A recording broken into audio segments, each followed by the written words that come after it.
Abilerim, ablalarım, bacılarım, kardeşlerim, size bugün farklı bir üründen bahsedeceğim. Zeynep Hanım'dan geldi kekik salamura efendim. Bu kekik salamura hem yapması çok basit hem de çok lezzetli. Üstelik müthiş bir şifa kaynağı, bir sürü derde deva. Onların hepsini anlatacağız efendim. Nerelerde kullanabileceğinizi ben göstereceğim. Diğer kısımları Zeynep Hanım anlatacak efendim.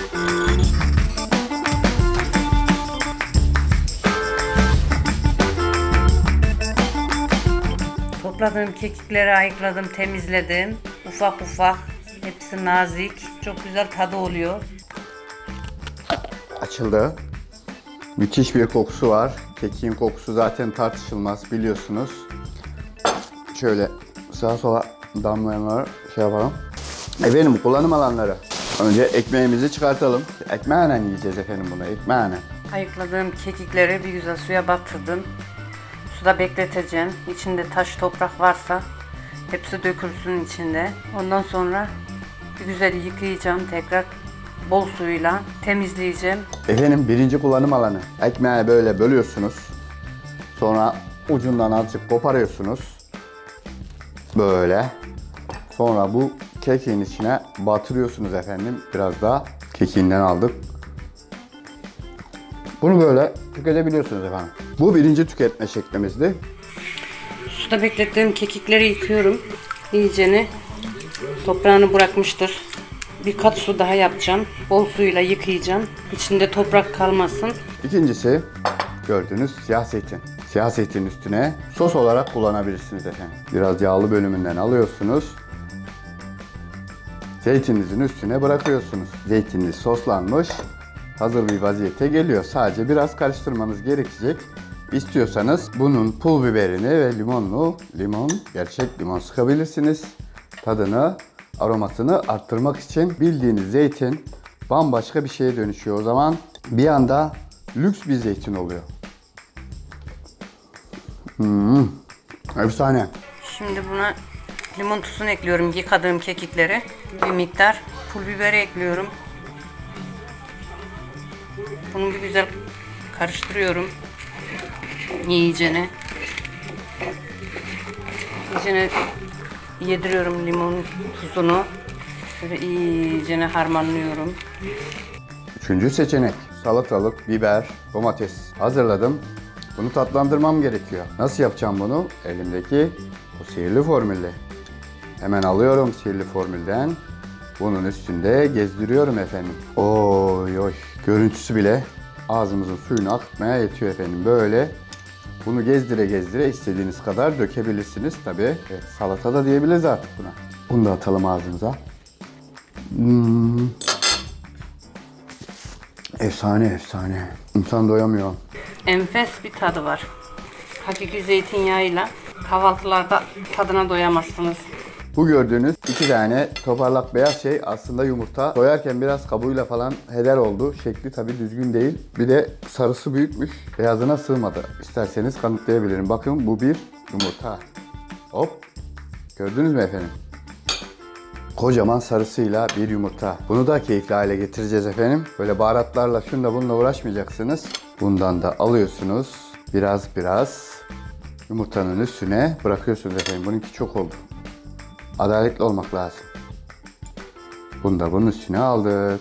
Bunun içinde bildiğiniz gibi limon tuzu, pul biber ve zeytinyağı olduğu için ekstra tuza veya limona veya baharata gerek kalmıyor. İstiyorsanız tabii karabiber falan ekleyebilirsiniz. Çok haşlamışım. Ekmeğin arasına koyun yiyin efendim. Güzel karıştırıyorsun. Salatalarda güzel oluyor. Özellikle kaşık salatada. Duydunuz. Kekik salamuramız kaşık salata içinde bulunmaz bir nimet. Yani kaşık salatamızı lezzetini tavana çıkartacak bir lezzet. Bundan bir kaşık ya da 1,5 kaşık göz kararıyla ekliyorsunuz ve salatanız bir anda çok daha lezzetli hale geliyor. Bu saydığım şeylere siz tabii yenilerini ekleyebilirsiniz. Farklı yerlerde de kullanabilirsiniz. Ama bu kekik salamura muhteşem bir şey.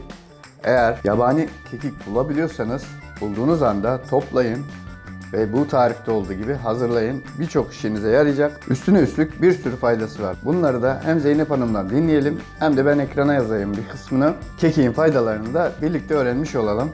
enfeksiyona, soğuk algınlığına, her derde deva, hastalıklara da şifa oluyor. Sürekli yapıyorum. Evet, kış aylarında hiç grip falan olmuyorum. Ya olsam da çok hafif atlatıyorum. Şimdi gelelim bunu nasıl hazırladığımıza. Böyle dolduruyoruz. Evet, tek elimle yapıyorum. Biraz zor oluyor ama yine de size göstermek için uğraşıyorum. Sizler de yapabilirsiniz. Yıkadıktan sonra bir güzel doğrayıp suyu süzüldükten sonra limon tuzuyla, biberle harmanlayıp salamurayı yapıyorsunuz. Bir kere yaptınız mıydı bir daha bırakamazsınız tadı, bu lezzeti. Salamuramız hazır. Üzerine alabildiğince yağ döküyorum. Bunu hakiki zeytinyağıyla yapıyoruz. Evet, fazla yağ istiyor ama yemesi de güzel oluyor. Üzerinden atana kadar yağ dolduruyoruz. Şöyle yağ dibe insin diye. Mutlaka denemenizi tavsiye ediyorum. İmkanınız varsa yabani kekik toplayın. İmkanınız yoksa pazarlarda mevsiminde satılıyor. Onlardan satın alıp yapraklarını bu şekilde hazırlayabilirsiniz. Ve yıl boyunca sofranızda ekstra bir lezzet olacaktır. Salamura kekiğimizi doldurduk. Şimdi kapaklarını kapatacağım. Dinlenecek. Bunlar olduktan sonra kahvaltılarda, salatalarda tüketebiliriz. Biraz da peynir alayım. Peyniri de koysam mıydım acaba ya? Şurada tulum peyniri var.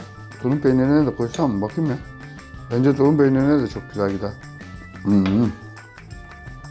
Evet, tulum peynirine de çok güzel oldu. Kapaklarını kapattık. Bunun da çayını sizinle paylaşacağım. Çay da çok güzel oluyor. Onu da yapınca sizinle paylaşacağım. Şimdilik bu kadar. Bu tarif için Zeynep Hanım'a çok teşekkür ederim. Yeni bir tarifte görüşmek üzere. Hoşça kalın efendim. Sağlıcakla kalın. Akşam yemeğim gayrı oy. Ben çok acıktım, siz bilmiyorsunuz mu yar oy. Bunda saklayayım ya, hemen bitmesin. Azar azar kullanayım da bitmesin hemen. Evet, kaydımızı durduralım. Tamam.